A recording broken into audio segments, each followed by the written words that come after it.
So next we're going to have Dr. Scott Curlin speak. Dr. Curlin founded DES Sons International Network in 1999 and in 2005 presented a paper to the International Behavioral Development Symposium delineating the impact DES has had in causing intersex and gender variations in human beings. Today he is sharing his latest draft of a new DES research paper which he expects to present to the 2021 American Psychological Association Annual Conference. Scott, it's all yours. Hello, everyone. Thank you. I appreciate the chance to speak with everybody. Am I audible? Can you hear me on your end? I hear you fine. Okay, just verifying my connection. I had an opportunity to pool my thoughts in the last few weeks. And as Sue mentioned, I just recently completed a 25-year study of my initial investigation into DES. But my history, and I'll give a little bit of a personhood background. I'm a DES son. I learned, I'm 67 years old, so I learned from my mother in the 1970s. Ladies' Home Journal had lots of articles, and there was an article she showed me, and it was an article warning about testicular cancer risk. And that's, back then, was about the only thing that was told to DES sons. So I first learned about it in the 70s, and when I finished my graduate work, I decided post-PhD, I had a very passionate desire to dig deeper into the research literature on the history of DES. And I wanted to ask a lot of qualitative research questions about men and how well they go about understanding their own reproductive health. I've long been an interest in counseling men about how to become more open and honest and upfront about their health issues. Men, as you probably know, typically hold everything in, and at the last possible minute, oh, by the way, I guess I'm having a problem. That's been my norm of experience. But what I decided to do in 1998, I was teaching in Canada at that time, and I partnered with DES Action Canada, and they took an active interest because I offered to help them build a very comprehensive research focus on DES sons. And the staff I met with all said, you know, we need to hear more information about DES sons. We need to see what literature is out there.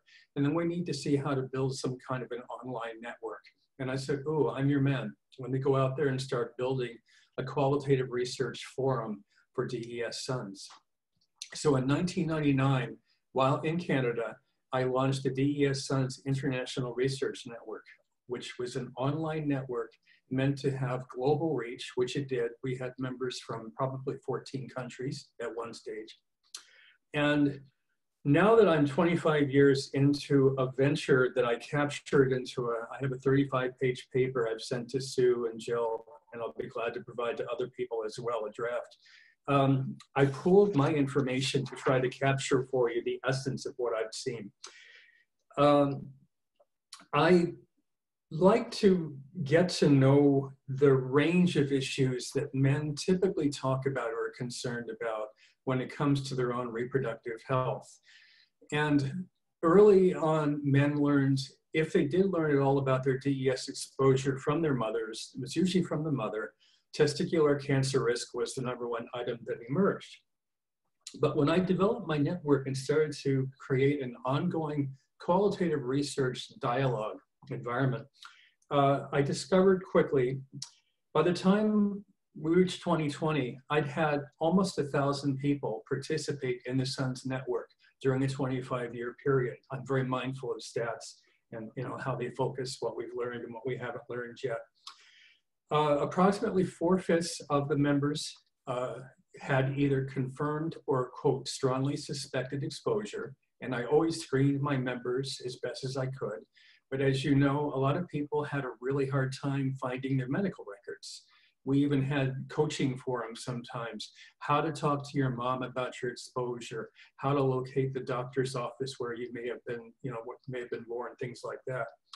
But about 4/5 of our members had a strongly suspected or absolutely confirmed exposure. So I did an epidemiology list of the items that were most frequently listed as prevalent in concerns. I have a medical issue that's called hypogonadotropic hypogonadism.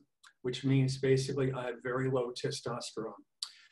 The American Association for Clinical Endocrinologists recognized that condition, about 25 years ago, as a condition often occurring among DES sons. And they were actually encouraging doctors to screen for DES exposure when looking at males with very low T levels. So from that, I began to research how systematically men learn to even get medical tests to help them look at their hormones and their hormone imbalances. I also learned quite a few members talked about aspects of disorders of sexual development, DSD, and intersex was one of the conditions. And I know over the years we've read, we've heard, and a lot of times it's suspicion, but never confirmed.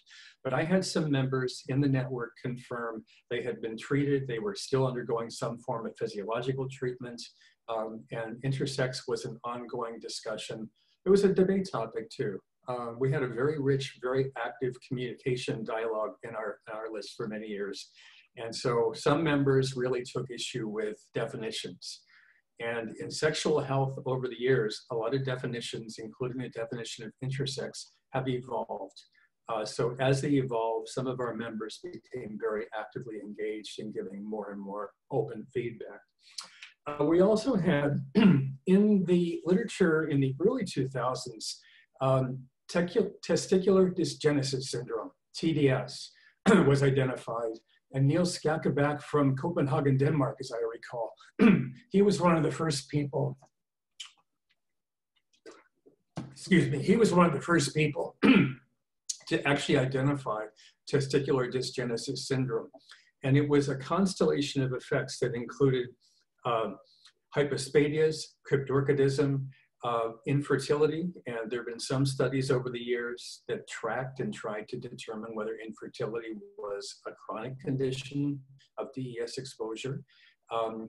TDS has been tracked in the literature, and I'm pleased to say in my 25-year data research, there's a substantial number of articles on TDS still occurring, and there is some that's actually looking at third generation. So hypospadias is one of the things that in third generation DES grandsons we're seeing. And one of the areas I'd love to see us do more research on DES grandsons is testicular dysgenesis, an ongoing issue. The other topic, and it's relatively, it's controversial, but it also really got some attention for me. Number of people talked about a history of gender-related concerns. Gender dysphoria, in its broadest constellation of definitions, was raised by a substantial number of our members.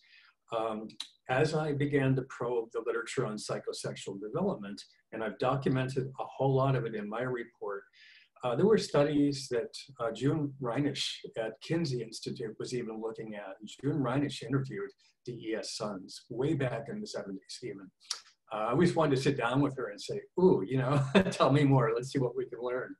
But in the 1970s and 1980s, the first generations of psychosexual development of boys research were conducted, and Irvin Yalom in the Archives of General Psychiatry in 1973 published an article studying a cohort of 6-year-old boys and a cohort of 16-year-old boys, and identified what he called feminine characteristics. And back in the 70s, psychiatry was still learning how to define things like that. But it was the first study I tracked down, and I said, ooh, I want to follow this, especially once I learn more from my members. And then finally, several people talked about a history of psychiatric disorders, most commonly anxiety and depression, sometimes severe depression. There's a lot of literature that has tracked depression, international literature especially in France that I've looked at. So that's a foundation, and I won't take real long, but let me just say, as I pan forward in my current interests, and I've documented a whole lot of international third generation literature. I have an ongoing interest in the pathology both for granddaughters and grandsons. I'm really pleased to hear Dr. Titus's focus on some of the testicular cancer concerns for third generation. I'm going to follow up on that a bit. And the genitourinary penile testicular effects, because I think that is somewhat part of a constellation of TDS. And then finally, I'm continuing to monitor gender-related concerns. It's interesting to look at the literature right now, connecting gender dysphoria and autism and ADHD on the genetic level. And that's been coming up like crazy in the last 3 years in the literature. So I've been tracking on that and following it. And I'm very enthusiastic to be still very much involved in this study. So I will let you go. I could talk forever, but I don't want to talk people's ear off. Thank you. Thank you. Thank you.